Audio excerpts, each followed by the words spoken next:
Heavy rain and deadly flash flooding putting communities across the United States underwater. It feels like events like last night, again, not just in New Jersey, but as a general matter, are coming more frequently with more intensity. Summer is flash flood season, when intense daytime heat can fuel thunderstorms and warm air can hold more moisture.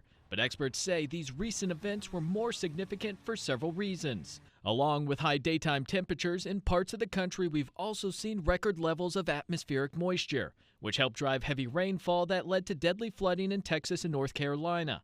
Summer storms also tend to move more slowly or even stall due to winds in the upper atmosphere being weaker.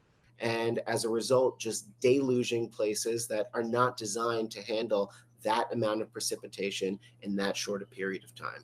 Recent wildfires also causing problems in areas like Ruidoso, New Mexico, burning away vegetation, and in some areas the fire's extreme heat changing the soil's natural ability to absorb and slow down rainwater. Droughts can have a similar effect too, something we saw amplify deadly flooding in Texas. Urban areas are not immune either, where asphalt pavement and older drain systems can be overrun. There is a growing recognition in financial markets, in the scientific community, and starting in infrastructure planning that we are dealing with a much different beast in terms of the weather patterns that we're experiencing, and things have to change.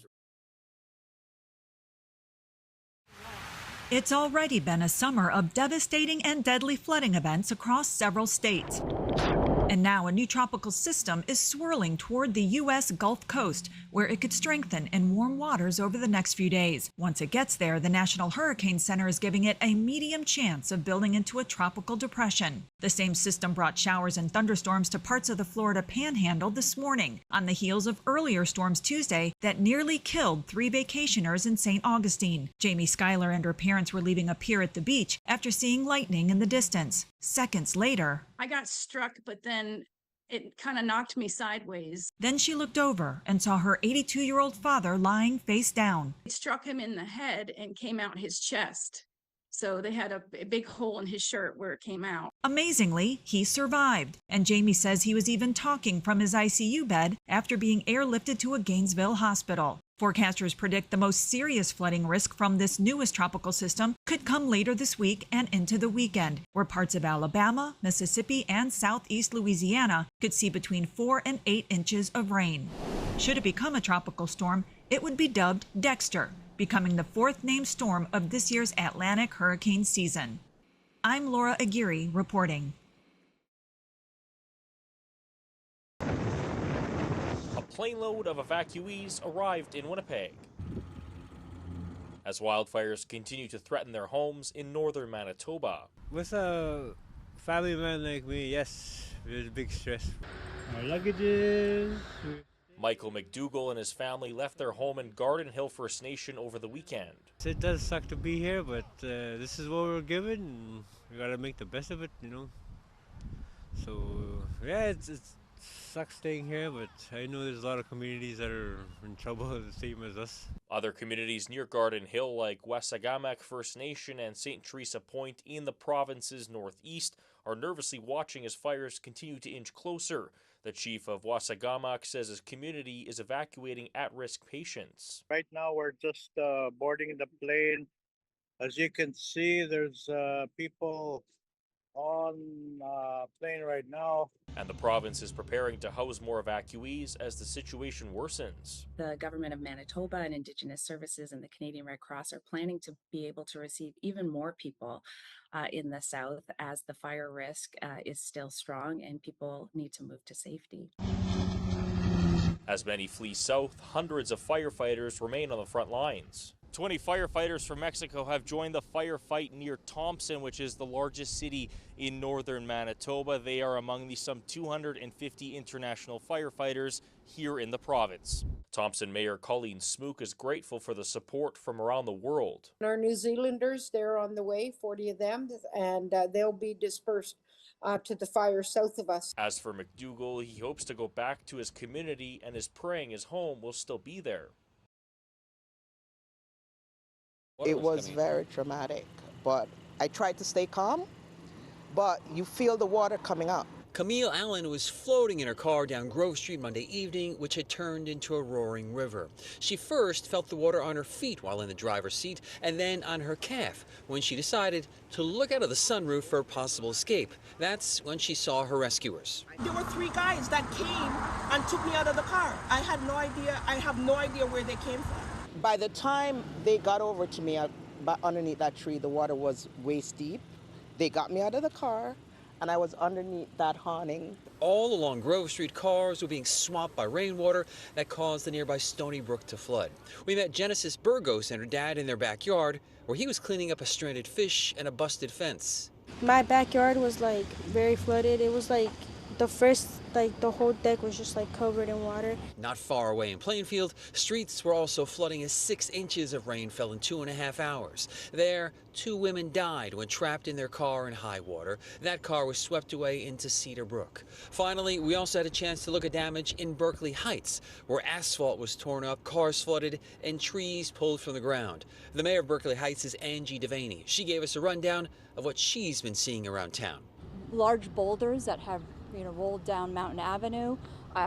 We've seen buckling at some of our crosswalks on Park Avenue. Part of that, the western part of it is compromised.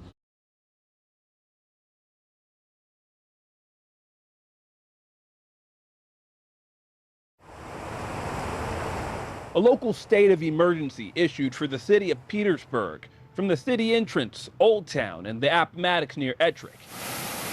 The nearly 10 inches of rain that dropped since Monday night has flooded everything from streets to businesses, even homes. According to the Petersburg Fire Department, nearly 50 people were evacuated from a flooded apartment complex. I ain't never seen that much water in the last 2 days that I have seen. William Brooks says he didn't make it out of his apartment until Tuesday morning. Because usually when it floods, it's like this. But it was beyond this.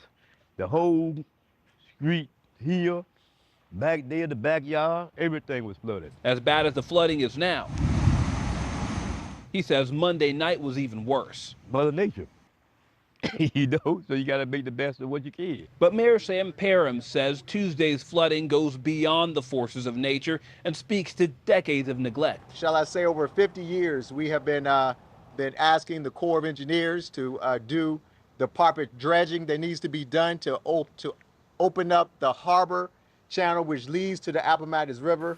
And what we are seeing now are definitely the horrific effects of the many decades of neglect. Parham says the city essentially needs to remove sediment, silt, and other debris from the Appomattox so that the excess water has room to flood out of the city. The system cannot handle it, and it just overwhelms it and begins to back up into the community. But city manager March Altman says the main hurdle is money. We know it's going to be significant. We have, several projects now, individual projects that would be in the $2 to $3 to $5 million range.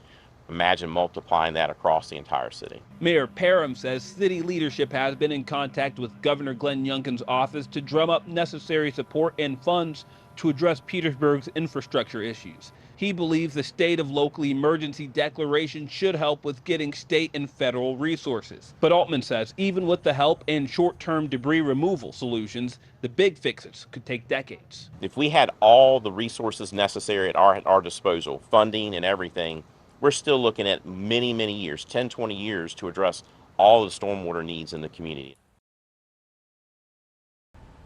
We're getting a better picture of what happened at Camp Mystic. In the hours before the catastrophic flooding, Camp Mystic co-director Richard Eastland received that very first alert on his cell phone indicating life-threatening flash flooding around 1:14 in the morning, but it did not have an evacuation order. A family spokesperson tells us that Eastland at that moment began assessing the area and even contacted family by use of a walkie-talkie. The relocation of campers to a recreation hall then began between 2 to 2:30, but the family says, quote, there was no information available concerning the magnitude of what was coming. It wasn't until 4:03 that the National Weather Service issued another alert, this one much more dire, asking people to seek higher ground. Eastland died while trying to rescue girls from a cabin near the Guadalupe River that housed some of the youngest girls. We also heard from the Kirk County Sheriff, and he believes that they'll keep with search and recovery efforts for the next month, possibly even up to 6 months. Crews are facing a very challenging terrain, and there's still a lot of debris on the Guadalupe River as well as gravel. The United Cajun Navy also shared a picture with us that showed a car that looked to be underground. That gives you a sense of what they're dealing with out on the Guadalupe River. It's also been more than a week since anyone has been found alive. In Kerrville, Texas, I'm Ivan Rodriguez. Heavy rains pounding parts of the Northeast Monday night, crippling travel for millions. Drivers in New York City dodging flooded roadways as more than 2 inches of rain fell in an hour. Rushing waters pouring into subway cars. Water spewing from tunnels underground at this subway station in Midtown Manhattan. Emergency crews rescuing this driver whose car got stuck in knee-deep water. Let's pull over. A state of emergency was declared in New Jersey Monday night.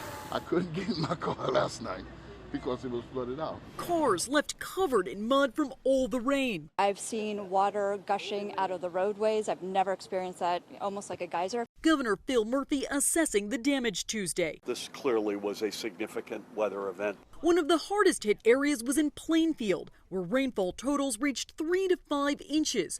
One home exploded due to an apparent gas leak. Fortunately, no one was hurt. We're seeing more of this, and the intensity is so more frequent and more intensity. The storms temporarily halting air travel in parts of the tri-state area, which is home to some of the busiest airports in the country. The threat of more scattered storms and heavy rain stretching across the mid-Atlantic and South Tuesday.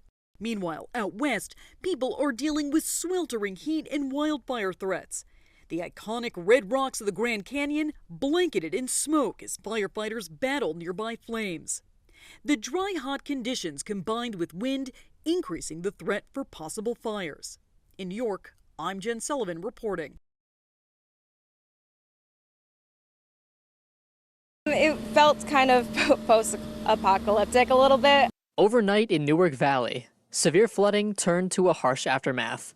Residents on the east side and Village Public Works spent the day starting to pick up the debris. The damages are significant in a specific portion of the village itself, and that is Brook Street, Rock Street, and Route 38, which is Main Street. Mayor Jim Tornatore and the village declared a state of emergency around 8:20 Sunday night. Shortly after that, residents like Zoe Wasserloff-Pepper and Jason Webb would soon know the severity of what was coming. We saw the flash flood warning come through, didn't think actually too much of it. One of our neighbors kindly called and told us that our house had become essentially a river. I noticed some rain puddling in my backyard.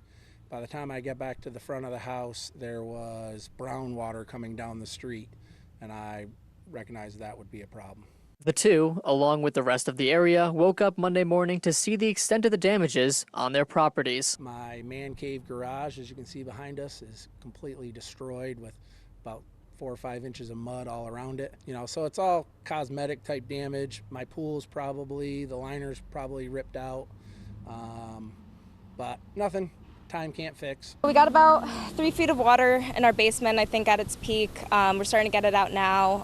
Our garage has completely flooded, only a few inches of water in there. Most of the main house only got a little bit of water. With that storm in the rear view, they began the cleanup process. We'll have to do some roof repair and get as much water as we can out, and we got all this mud and asphalt to clean up on the property, but not too bad considering how much water was coming through. We spend a lot of time out here, and we don't have a lot of money. We don't have, we're not super rich, but what we have is nice, and we work hard for it, and now we're throwing half of it away. So it's kind of disappointing, but like I said, we'll be all right.